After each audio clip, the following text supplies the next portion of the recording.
रामकृष्ण हरी. श्री स्वामी समर्थ. मित्रांनो, हिंदू धर्मात भगवंताच्या प्राप्तीसाठी भक्ती मार्गाचा मार्ग आहे. भक्ती मार्गाने अल्पावधीतच ईश्वर प्राप्ती होऊ शकते. देवाची आराधना उपासना केल्याने इच्छित फळ मिळते. यासोबतच घरामध्ये सुख समृद्धी येते. म्हणूनच उपासक आपल्या देवतेचे भक्तिभावाने पूजा करतात. शास्त्रात देवपूजेचे नियम अगदी सविस्तरपणे सांगितले गेले आहेत. शास्त्रोक्त पद्धतीने देवपूजा कशी करावी याचा एक व्हिडिओ आपल्या चॅनलवरती अपलोड आहे. त्याची लिंक मी डिस्क्रिप्शनमध्ये देते. तो व्हिडिओ देखील तुम्ही पाहू शकता. म्हणजे देवपूजेचे नियम, देवपूजा कशी करावी आणि देवपूजा केलेल्या पाण्याचे काय करावे याची सर्व माहिती तुम्हाला मिळेल. या नियमांचे पालन केल्याने साधकावर भगवंताचा कृपा आशीर्वाद कायम राहतो. त्यांच्या कृपेने साधकाच्या जीवनात सर्व काही शुभच घडतं. तुम्हालाही देवांचा आशीर्वाद मिळवायचा असेल तर देवांना नैवेद्य अर्पण करताना या गोष्टी लक्षात ठेवा.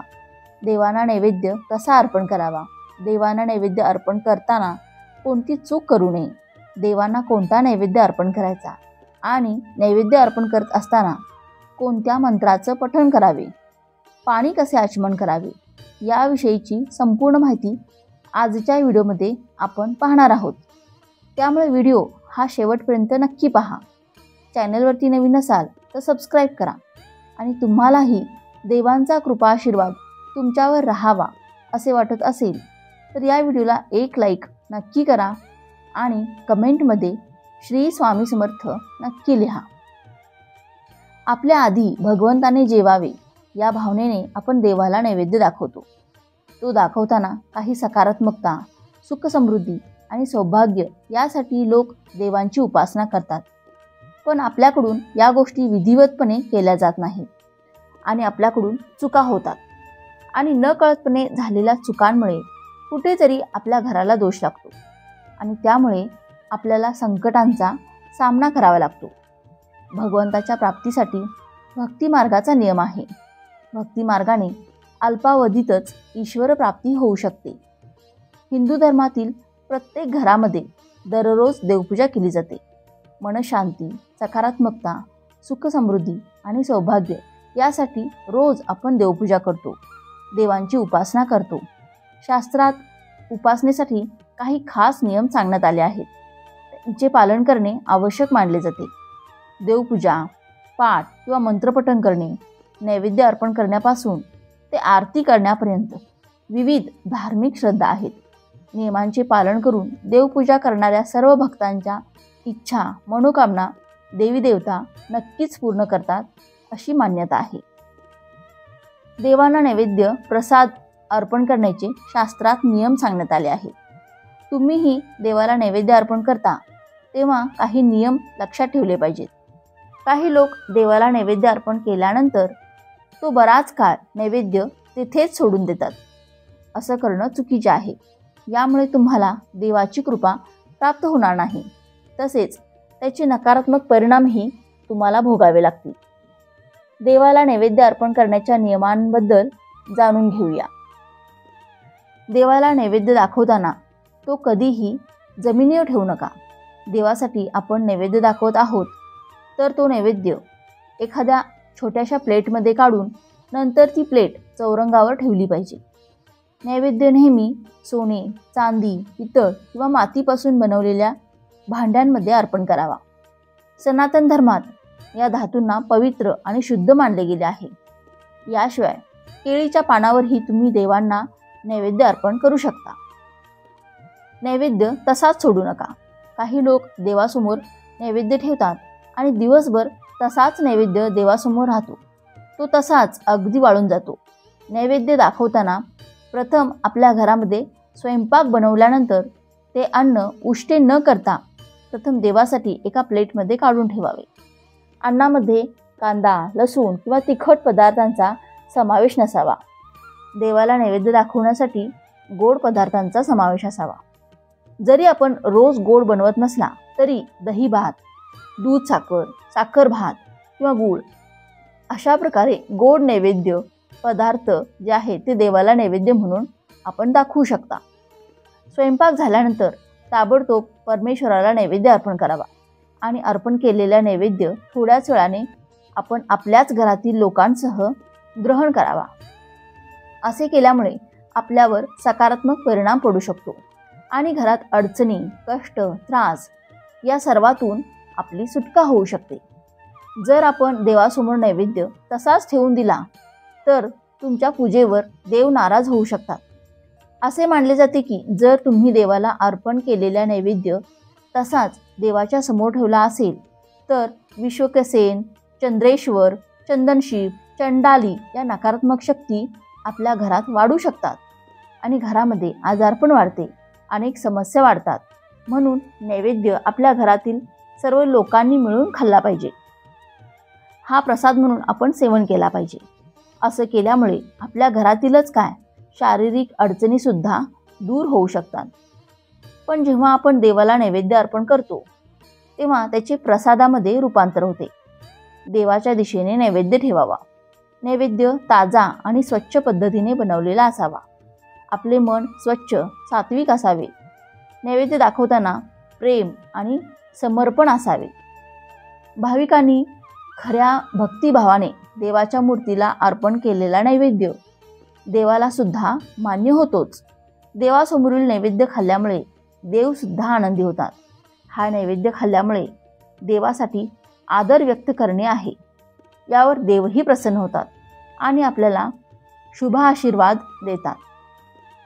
तर मित्रांनो, देवासाठी जो नैवेद्य अर्पण करत आहोत, सणावाराच्या दिवशी साग्र संगीत भोजन देवांना नैवेद्य सात्विक पद्धतीने अर्पण करू शकता. रोजच्या रोज पूजेमध्ये आपण फळे किंवा रोजचा आपण जो स्वयंपाक बनवतो तो नैवेद्य देवांना अर्पण करू शकता. पण सहसा देवांना नैवेद्य गोडच अर्पण करावा.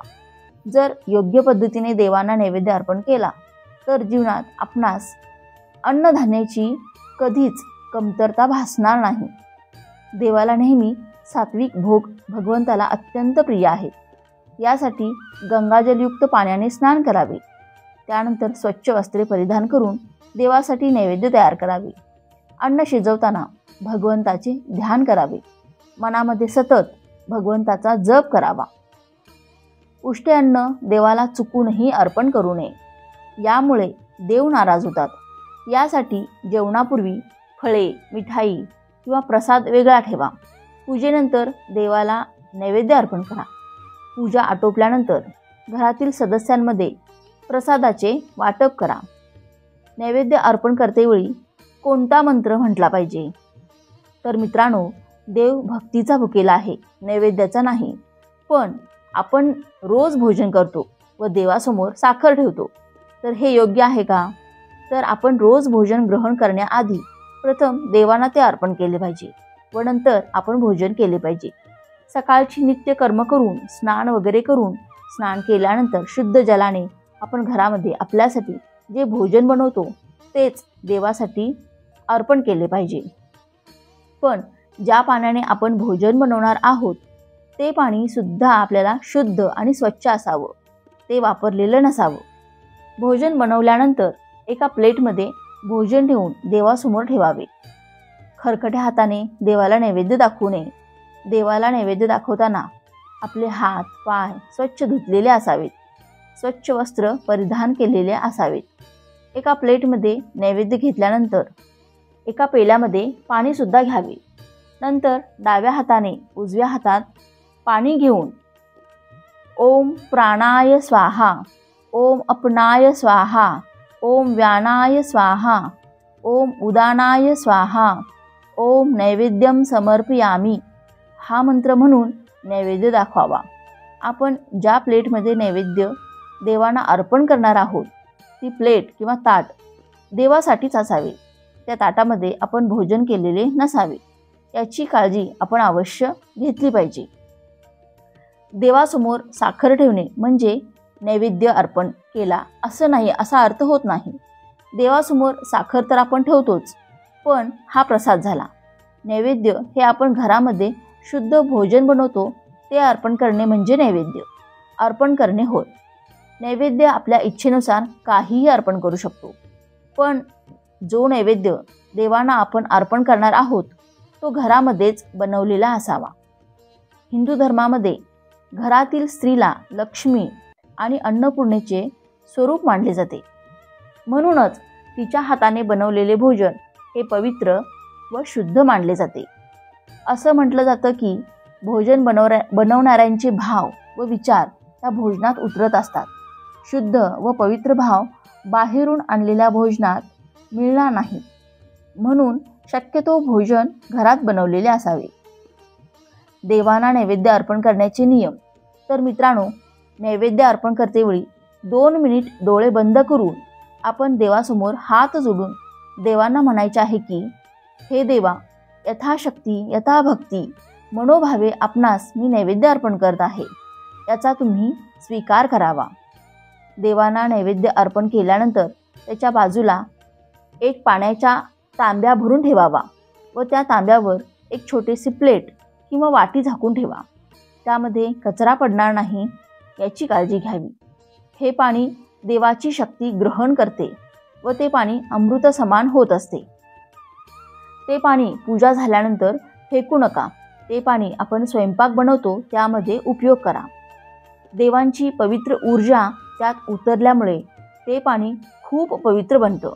अशा पाण्याला आपण स्वयंपाकामध्ये वापरू शकतो. यामुळे अनेक प्रकारचे रोग व दोष नष्ट होतात.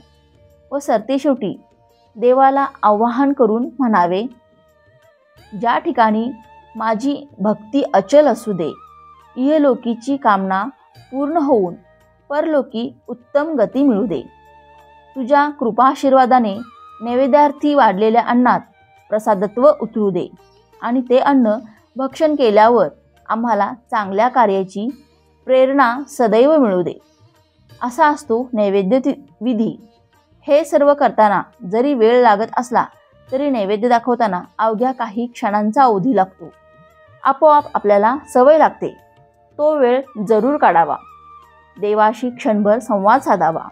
आपल्या आप्त नातलगांना आपण जसा प्रेमळ आग्रह करतो तसा देवाला आपण करावा आणि त्यांच्या कृपा आशीर्वादाने आपल्याला सुग्रास भोजन मिळत आहे याबद्दल मनापासून कृतज्ञता व्यक्त करावी.